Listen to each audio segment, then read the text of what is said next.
Ladies and gentlemen, my name is Parallax Abstraction, and welcome to Retro Flashback, showcasing gaming's roots for a new generation. I thought we'd do something kinda interesting today. The day this video is going up is the launch day, at least in North America, of the PlayStation 4. That would be November 15th, 2013. And well, one of the most anticipated titles for the PS4 at launch is Resogun, which is a really neat-looking, kind of high-tech downloadable shoot-'em-up from Finnish developer Housemarque. Well, I'm a huge Housemarque fanboy. I have loved these guys for years. I love the stuff they make. I think they are masters of their craft, and I think it's really cool that they have been around for so many years and have remained both small and independent and very narrow in scope that whole time. I respect them huge as a development team. And well, what we are taking a look at today is technically not their first game, it's technically their second game, but it was basically just a iterative follow-up to its original, so it basically ties in. We are looking at Super Stardust for actually the Amiga CD32, as you saw there at the beginning. This is kind of a first time for a new platform, I guess, on the show, because while the CD32 was based on the Amiga AGA chipset, so the higher-end Amiga computer hardware, it was actually a standalone CD-based video game console, trying to compete with some of the other consoles out there. It was basically Amiga's last-ditch effort to save themselves as a company, and well, it bombed. It bombed real bad, and it was pretty much the end of Amiga, though it was actually kind of a cool system. And yeah, the CD32 version of Super Stardust is superior because it loads faster and because it has this awesome CD soundtrack that you're hearing that you don't get on the disc-based version on the Amiga. And yes, the original Stardust was Housemarque's first game. They were actually originally called Bloodhouse at this point, if you can believe that. Attractive, isn't it? And they've actually had a couple of different names. After this, they briefly became Terramarque before they became Housemarque, which is what they have stuck with for the last number of years. So as you're seeing from this opening crawl here, this game is a bit of a riff on Star Wars a little bit. Gameplay has really nothing to do with it, but this was pretty impressive at the time. The text crawl and this hilarious CG intro that we're going to get here, where apparently a penguin who's pissed off is taking out planets and such, and you have to take him out. I don't get it either, but video and ray-traced animations like this were really impressive back in the early 90s when this game came out, so that's what we're looking at here. And well, you're going to see this. So Super Stardust, actually, most people probably know it best as a downloadable title that actually came out on the PlayStation 3 as well as the PSP and the Vita, which was developed by Housemarque as well. And well, it's pretty, I mean, it has the same name as this, but it really is only loosely related. The very most basic core gameplay concepts are the same, but beyond that, it's not really the same game at all. But you're going to see what happens here. So this is about to start up here. This intro was mind-blowing at the time. Alright. So you're going to have to forgive me here because due to the way I have to capture this game, my setup for controlling it is less than ideal, and I'm probably going to play pretty clumsy as a result. So, as you can see here, there is a password system for saving. The CD32 didn't have a lot of permanent storage, so saving still worked in the old hardcore console kind of way. And well, you're going to see the basic concept here. Oh yeah. Good European techno soundtrack. This is what these dudes were good at. Alright. And well, welcome to Super Stardust. Looks a little different from Super Stardust HD, doesn't it? Maybe I'll put a little bit of a comparison in here just so you can see.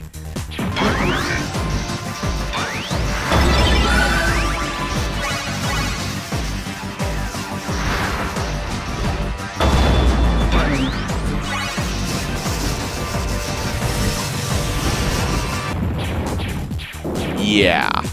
So, in the most reductive sense, this is kind of like Asteroids for arcades and the Atari 2600, and yeah, one of the oldest video games around. It is, at its core, the concept is pretty straightforward, and obviously compared to things like Super Stardust HD, this really doesn't share a lot in common. You know, it's not a scrolling level, it's single screen, and your principal objective here is to destroy rocks more than enemies. But there definitely are still quite a number of enemies in this game that do come into play later on. And what was cool about... Oh god, I really screwed that up. The rocks are probably your biggest enemies in this. But it's interesting because this game actually is still pretty cool. It holds up in a weird way still quite well, because I mean it's hyper simplistic. Uh-oh. We got an enemy coming in here. That little rather hilarious klaxon sample indicates this stuff's about to get real. Oddly enough, despite its simplicity compared to its modern equivalents, this game is still kind of fun.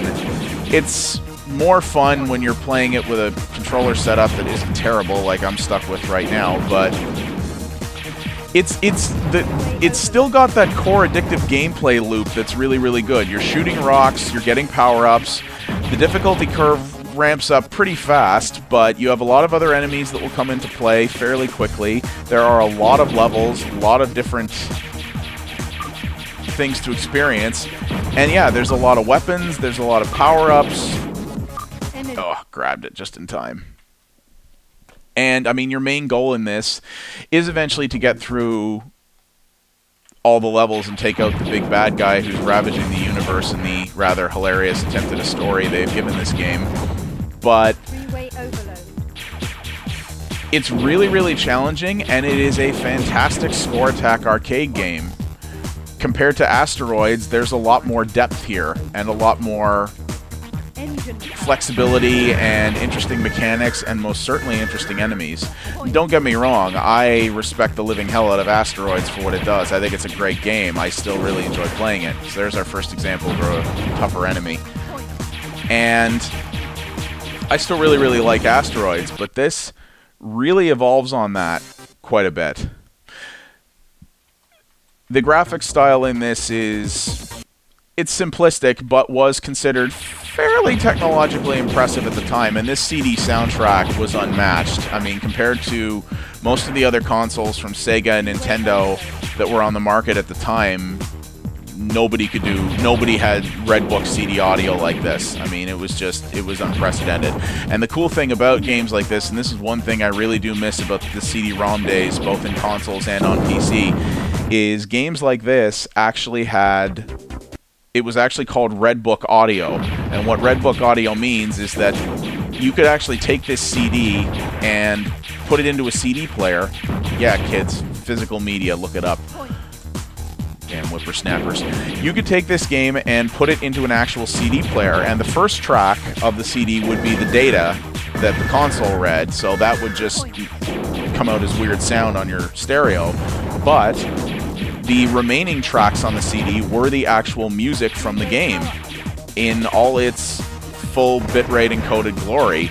So you could actually just take this, but basically by buying this CD, the game came on, you also got full free access to the soundtrack, which was pretty friggin' mind-blowing at the time, when it was harder to get your hands on some of the soundtrack music that came on this. And this game has a really good electronic European soundtrack. The Europeans, especially in the Amiga days, had a lot of their roots in the demo scene. I believe Housemarque did as well. And that brings with it a definite love of electronic music. Because in the demo scene, I'm going to do some episodes on the demo scene eventually, but because in the demo scene, most of the music that demo groups used in their presentations was composed themselves, and the way you did that at the time was by using electronic samples. Electronic music composition was really born on and kind of got its start on a lot of computers like the Amiga, because the Amiga had incredibly advanced sound processing and composition capabilities that were really kind of unmatched by a lot of other computers of the day. One of the many amazing things about the Amiga that made it the superior system at the time, even though Commodore didn't know what to do with it and it didn't sell. But I gotta tell you, you know, I played a fair amount of this game actually before recording, because it was really a pain getting my capture setup working with this thing and getting it to where I could even play it the way I am now, which is less than ideal, to put it mildly. But I'm still really loving it. I mean, I still play Super Stardust HD. Is one of my favorite downloadable PlayStation 3 games. I mean, I have it on the PS3 and on the Vita, and I still fire it up and play it on a regular basis, because even though I've had it pretty much since it was new, it's still just that good. It's a go-to game that I can always return to and have a lot of really just easy to get into, yet challenging and stimulating, just good score attack fun. Just a good old school arcade game. Easy to learn, hard to master, not pretentious at all, not trying to really tell me any kind of serious story, just hey, here's some cool stuff, go blow things up and get points for it. And that's exactly what this was. You can feel the DNA of this game when you play Super Stardust HD. And sadly, I had to cancel my PS4 pre-order for stupid money reasons, but I will get one probably in the next couple of months, and I cannot wait to play Resogun.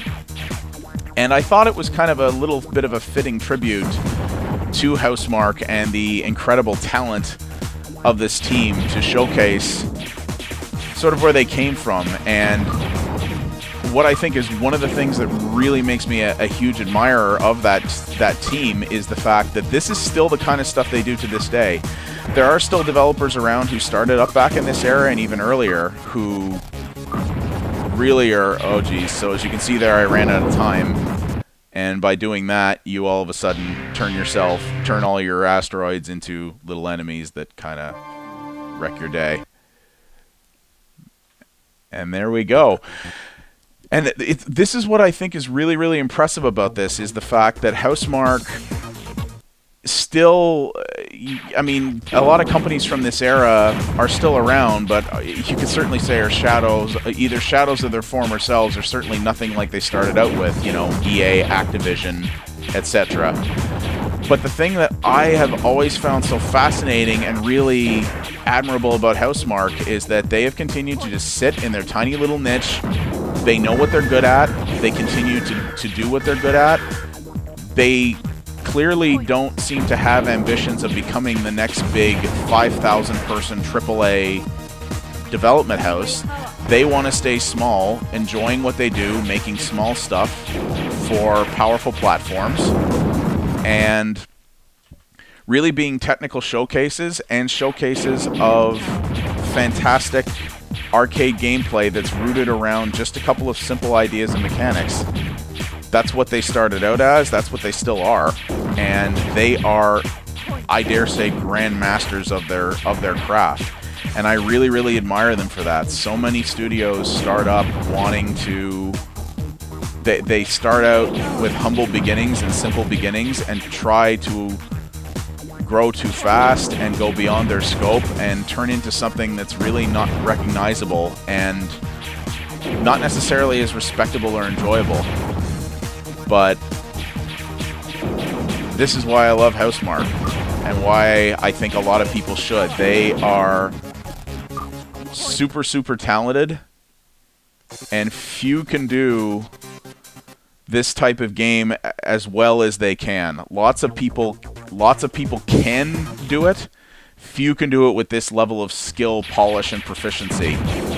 And anyone who does that gets real huge props to me as a developer. And yeah, this is where it all started. You can certainly see you look at this and you look at Super Stardust HD or Resogun, and you can certainly see how these guys have evolved. But you can still look at these games side by side and go, yeah, I see where one came, I see where these more modern ones came from, and I see the DNA and the heritage in this. And it's certainly true. I still really like this game. It's, even though I'm playing it in a way that's really cramping my hand right now and not doing terribly well at it, I just got a big old smile on my face. This is just tons and tons of fun. Even though it's really just a much prettier Asteroids in a way, in its most reductive fashion, it's still just so much damn fun. And this is a game I could easily come back to. Even this older one, I could easily come back to this every couple of months, pick it up, and still be like, yep, I still love this. And, well, I think that's really the hallmark of a great developer. And to be honest, something not a lot of them, even a lot of successful ones, can necessarily lay claim to as much of a badge of honor as Housemarque can. So I thought that was pretty cool. If you're getting a PS4, well, I believe Resogun is free to PlayStation Plus members, so you really have no excuse. But if you don't have PlayStation Plus, or indeed if you have a PlayStation 3, a PSP, or a Vita, I highly recommend checking out Super Stardust HD, because it's pretty hard to get this version right now, unfortunately. There's really nowhere you can buy it digitally. But the DNA is definitely in those games as well. So if you've got one of those systems, I highly recommend it. It's a great series from a super talented team who gets my mad respect. And I thought it was fun on the launch of the PlayStation 4 to show where one of its most anticipated games started out. It's a nice little opportunity I have. I don't get that very often. So yeah, the game is Super Stardust, developed by Bloodhouse, now known as Housemarque, and published by Team 17. I know, right? Team 17. Who'd have thought they put out something that didn't have worms in the title? We are looking at the Amiga CD32 version, which came out in 1995. This originally just came out on the Amiga computer AGA platform in 1994, and there actually was a version for DOS in 1996. I don't know what that plays like. I still love this. I think this is great. I think Housemarque is great, and this is still the top of its craft. My name's been Parallax Abstraction. Thank you guys very much for watching, and I'll see you next time.